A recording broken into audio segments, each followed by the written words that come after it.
If I tell you anything sports related, listen to me. If I give you advice on women, that's when you should be like, wena. But he was right. It is the end of February and Chelsea are ass. The Cavaliers are the best team in the league. It's not even close. Okay, it's not that close, but it's not even close. But that's not going to happen when your best player is not on the court, and your second best player, who was supposed to be Paul George, is also not on the court, and the time he is on the court, he's dropping 6 points. Is Luka the best teammate LeBron has ever had? What happened to D-Wade and Kyrie Irving? Like, what happened to those two? Like, did they not play with him? The New York Knicks. The New York Knicks should just give up.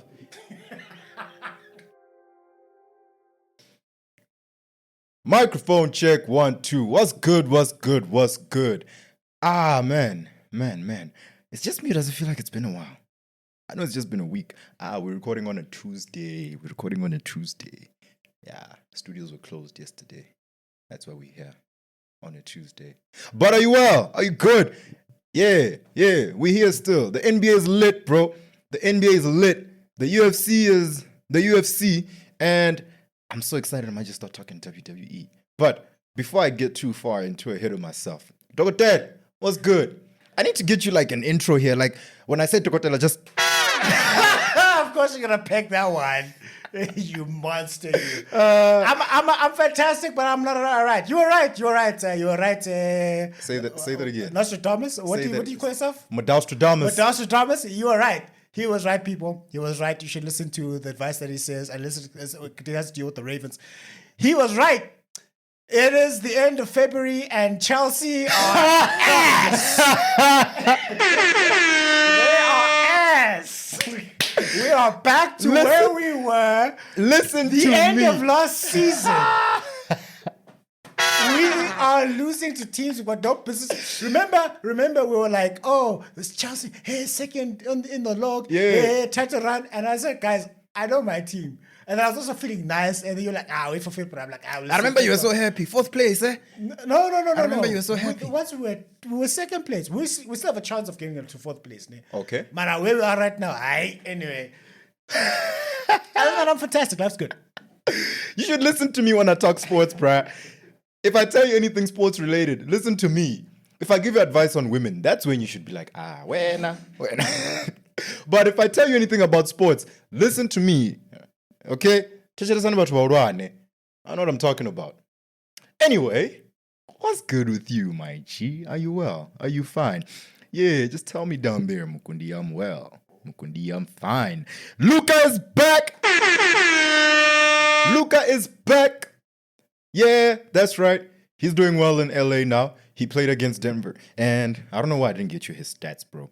Luka is back, and he had his first Luka game. As JJ Redick said, Luka, welcome back. Finally, Luka Doncic in his last game against the Denver Nuggets played 31 minutes with 32.7 assists and 10 rebounds. Don Luka is back. As Snoop Dogg said, Luka. Yeah, Luka. But anyway, and the Lakers won.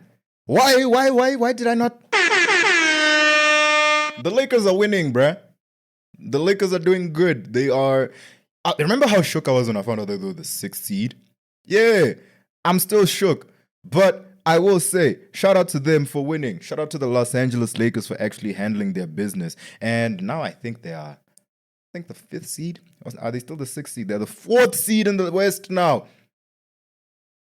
The Lakers are top 4 seed in the West. No, it's not 2020. Listen to me nicely. I owe Luka, LeBron James, and Rob Pelinka. Even JJ Redick. I'll throw JJ Redick in there. I owe those 4 men an apology. Because I sat on this chair and I said this season for the Lakers, it's cooked. What are they going to do? Well, here's what they're doing. And while I was watching, something on YouTube, they raised the question, is Luka LeBron's best teammate? Angel, what you think? His best teammate that he has, like right now, yeah. Is Luka the best teammate LeBron has ever had? What happened to D Wade and Kyrie Irving? Like, what happened to those two? Like, did they not play with him? They did. Oh, okay. But here's my chat. What's your chat? Here's my chat. Forget their resumes. Take D Wade's resume out, Kyrie out, AD out, because it's just those four, clearly. Are you taking any one of those players over Luka? In their prime? Like prime? Yeah, we talking? Yeah. Prime. Oh, I got Luka. Exactly. That's what I was thinking as well. So to answer the question, is Luka Doncic LeBron James' best teammate? If you took that resume and you put it to the side and you forget about everything else that's outside of the world of basketball and you just look at the court, I don't see how you could dispute that. D Wade. Once again, let's forget resumes because we all know outside of Michael Jordan and Kobe Bryant, tell me a shooting guard that's as decorated and as good as D Wade. Exactly. It's the same chat that I was having with a homie of mine the other day. Prime for prime. James Harden versus D Wade. Hey, that was such a heavy conversation, man. That was such a heavy conversation. I had to accept a few things I wasn't ready to accept. But take D Wade's resume aside.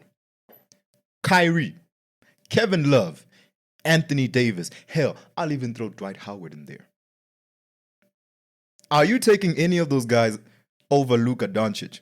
If we just came to you and said, you got one game or one playoff series, and I need you to pick either one of these guys.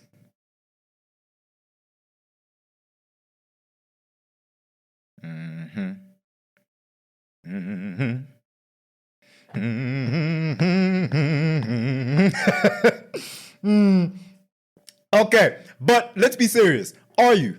You're not, right? I'm not. NJ clearly isn't. He said it. It doesn't make sense. Luka is a great player. And if they win, hell, I need them to just win one championship and I'm ready to say he's LeBron's best teammate. However, I went back, and I watched LeBron James and D Wade highlights, just them playing in tandem. Was it really fair, bro? Was it really fair what those guys were doing? D Wade was throwing lobs from the other side of the court, bruh. D Wade was literally just rebound. I know LeBron is down there somewhere. Lob. And guess what happens? LeBron dunks it somewhere. Do you know how many plays like that there are? You probably don't even know that the iconic meme or the iconic photo of D Wade with LeBron dunking in the back. Did you know that wasn't even a lob? That was a bounce pass.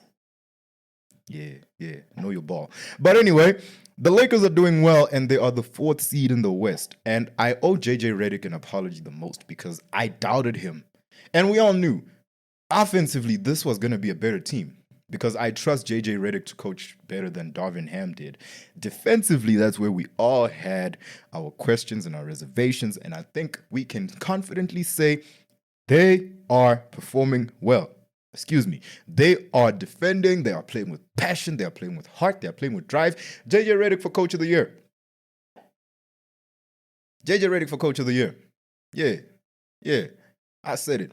I don't see how, if the Lakers make it all the way to the end of the season as a top 4 seed in the West, with JJ Redick, a rookie head coach, leading the way, especially with the mid-season moves that they did. So he had to recalibrate his team, and he still managed to get a team that we had all written off to be a top 4 seed. Am I lying? Is that not magical? Is that not Laker and Luka magic put together? Yeah, exactly. But the West is a very interesting conference. I'll tell you why. The Lakers are just 4 games behind the number 1 seed. The West is wild, bro. I keep saying it. The West is wild. The Dallas Mavericks. Okay, maybe OKC. OKC, I'm lying. The Lakers are not 4 games behind. That was my bad. OKC has blown the gates wide open. Okay, let's forget about that top seed. That number 1 seed in the West, it's OKC, bruh, and there's nothing anyone can do about it at this point in time. So, from number 2 going down, let me tell you the number of games the 2nd seed has won all the way down to the 8th seed. And I want you to tell me if this is not crazy. Nuggets, 38 wins. Grizzlies, 37. Lakers, 34. Rockets, 35. Clippers, 31. Timberwolves, 32. And Mavs, 31. So between the 2nd seed and the 8th seed, all you have is a 7-game deficit, bruh. The West is crazy. And let's not forget, Golden State has gotten better. That Jimmy Butler move turned out to be beneficial for everyone. I thought it wouldn't move the needle much. Oh no, if they're going to play like this, it's great because as everybody has been saying, Jimmy Butler now gives Steph Curry a chance to rest and not have to run around as much because at 36 years old, Lord knows those legs don't need to be moving that much. So shout out to Jimmy Butler for doing that. And then him and Draymond Green, the IQ, the basketball IQ between those two alone should be enough to carry the Warriors at least to a respectable seed and for them to make some noise in the first round. I still don't see them making it all the way. Maybe conference finals at best, but I don't see them beating OKC. I don't see them beating Denver. Hell, on a great day, I don't see them beating the Lakers as it stands. The Grizzlies, but there's no better time to be a basketball player, to be a basketball fan right now. The league is lit because I want to tell you about the East while I'm at it. The Cavaliers are the best team in the league. It's not even close. Okay, it's about that close, but it's not even close. The Cavaliers are dominant and they have everything going well for them. You know, when a team just has everything it needs to win, I will tell you why I say that. They have, who's their coach? Kenny Atkinson. Kenny Atkinson has been in the league a long time. He's coached a lot of great players, coached a lot of teams. But I ain't never seen him coach like this. Fine. The Cavs, what do the Cavs have? Let's see. My criteria for a championship winning basketball team. You need a superstar. Unquestionable superstar. They got that in Donovan Mitchell. You need a running buddy who can pick up the slack when your superstar goes down for at least 5-10 games. Or when your superstar is not playing well, you know your second fiddle will carry the slack. Darius Garland does that quite well. You have a defensive anchor, a big boy, a big athletic boy in Jared Allen. He can give you great defense, but still give you a solid 15 and 10 any other night. We need that. And then you got great role players all around. I can't even name some of them boys. Evan Mobley is an all-star. I don't even know why I said Darius Garland. We just so used to Donovan Mitchell and Darius Garland, but the second best player on this team is Evan Mobley, the all-star Evan Mobley. Cool. So you got Donovan Mitchell, Evan Mobley, and Darius Garland. We can call those 2B and 2A and 2B. Yeah. Right? And then you need great coaching. We said Kenny Atkinson is that. You need a team that can put up points. They can do that. Better than most teams, if not any other team in the league. You need a team that can defend. They can do that. You don't win 47 games by not playing defense. And you need a team with the right experience. What do I mean by that? Fine. They got young players. Most of this roster is young, which means athleticism is there. It's not a problem. Right?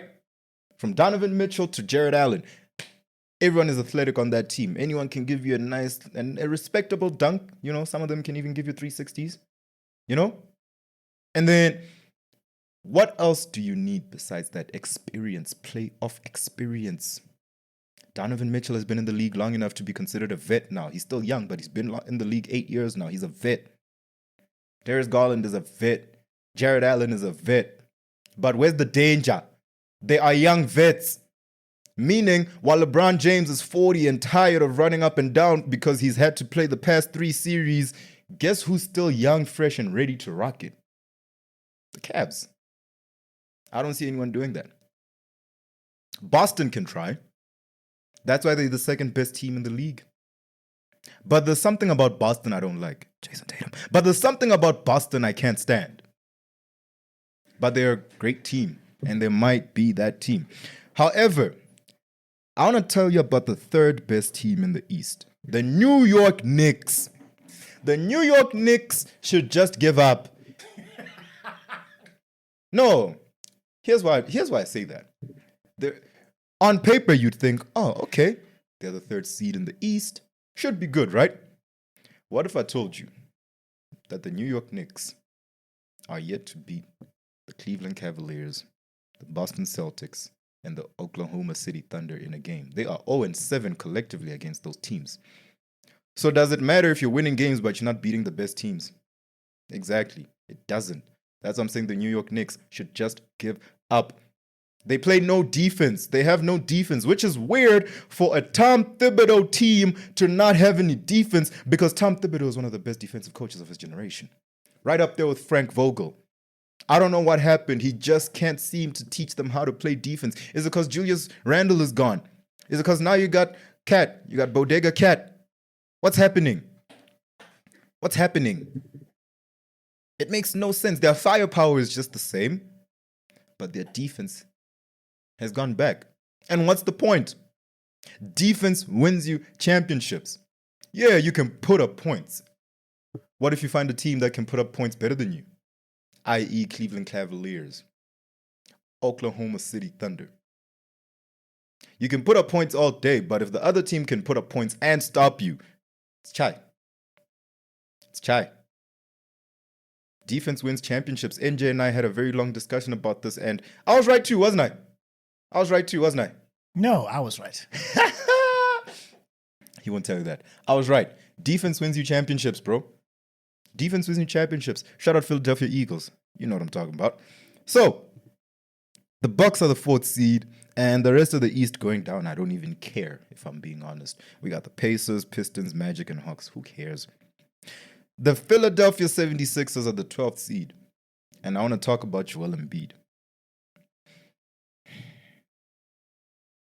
There was a time where we all questioned Joel Embiid's love for the sport of basketball, his drive to win, his will to want to be the best player he can possibly be. We used to question that. And then he got in shape. And the one season he was in shape, he won the MVP. And then he never got back in shape. That was 2 years ago. Damn, time flies. But that was 2 years ago. And I'm questioning again. Does Joel Embiid really take the game of basketball seriously? Let me tell you why. He's injured, and he's been injured all season. We all know that. That's a big reason why the 76ers are the 12th seed in the East, a team we had high expectations for, championship expectations. But that's not going to happen when your best player is not on the court, and your second best player, who is supposed to be Paul George, is also not on the court, and the time he is on the court, he's dropping 6 points. The best player on the Philadelphia 76ers is Tyrese Maxey, and that is just about him being at the right place at the right time. Tyrese Maxey is a great player, an all-star caliber player, but he was never meant to lead this team. He was never meant to be the leader of this team. He was never meant to be the best player on this team. It's just circumstance. And he's taken the ball and he's rolling well with it, and he's shooting it well. Thank God for that, because Lord knows the franchise would have had no future. We've been trusting the process since Joel Embiid was drafted. That was in 2016. How far does the process know we're trusting it? Like, what's happening? Joel Embiid is always hurt. Joel Embiid is always injured. Now, sure, he's a big boy, and as big boys, those are injury-riddled. But at some point, we have to question your drive. At some point, we have to question whether you take this seriously. Joel Embiid, he hobbled into the playoffs last year, and he hobbled out of the playoffs last year, and we said nothing about it. What did we say? We said he's injured, and we understand. However, he needs to take the time to work on that knee, because as a big boy, your knees are going to take all that work. We said he needs to sit down, work on his knee, and then make sure he's fine. Get some surgery, sit him out. What did he do? No, he feels good, right? He wants to go play in the Olympics and be part of Team USA when he's not even born in the USA. He was raised in Cameroon and then moved to France. Why didn't he at least play for France? But that's not what I'm getting into today. What I'm getting into is that Joel Embiid wanted to play in the playoffs, in the Olympics. And in doing so, he cost his team. Sure, his country thanks him for the gold medal. But his team is in trouble. Something that wouldn't have been happening if he just took the time to get surgery in the offseason and work on it. Now look what they're doing. Constant injections. Constant icy hot. Constant load management. For what? The 12th seed in the East? No. Joel Embiid should have been shut down from the get-go. I'm starting to question whether he takes the game of basketball seriously, because at some point you have to want to play, right?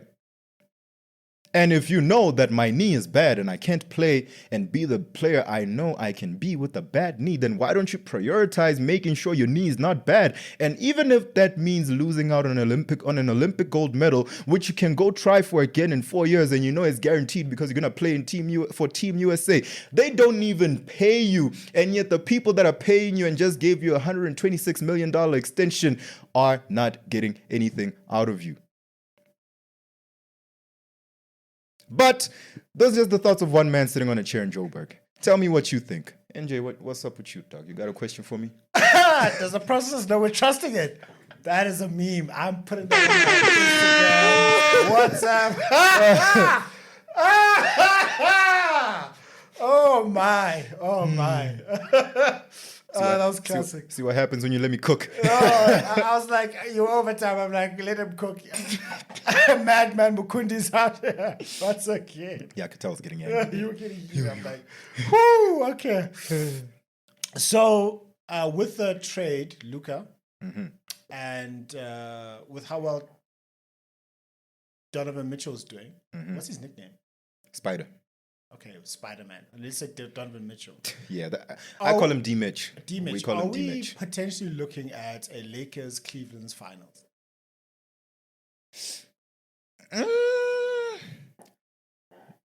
That might happen.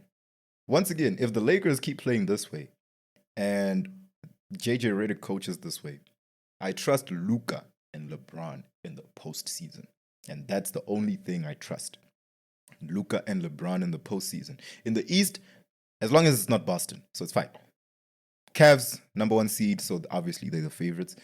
Yeah, I can see a Lakers-Cleveland finals, which would be mad, but yeah, I can see it. I can see it. I don't think the Lakers will make it out of the West. I see them. They can get to the conference finals, maybe. Semis. No, conference finals. Bro, do you know how much of a bad man Luka becomes in the playoffs? Do you realize how many points he's averaging in the playoffs? Let me tell you. He's behind only one man. Care to guess who it is? Kevin Garnett. I don't know. I was guessing. Damn. Kevin, you know what? Fair. But his points per game average in the playoffs is 30.9 points. He averages 30 in the playoffs. The only other player to do that is Michael. Even Jordan did that for the first couple of years, dog. Give him time. He's been in 4 postseasons. 2 of those he went to the conference finals. 1 of those he went to the finals. I think that's not a bad run. That's not a bad run. Just like how he's been in the league 7 years and he's already a 5-time All-NBA first team. That's ridiculous, dog. But yeah, Cleveland Cavs. He's saying no ring. You know what? That's why I ended. Yeah, as I said earlier, thoughts of a man sitting on a chair in Joburg. Tell me what you think. Am I being too harsh on Joel Embiid? Yeah? I thought so. I'm not. I'm actually being too nice. Yeah, but yeah, the NBA is, man, there's no better time to be a basketball fan than this stretch from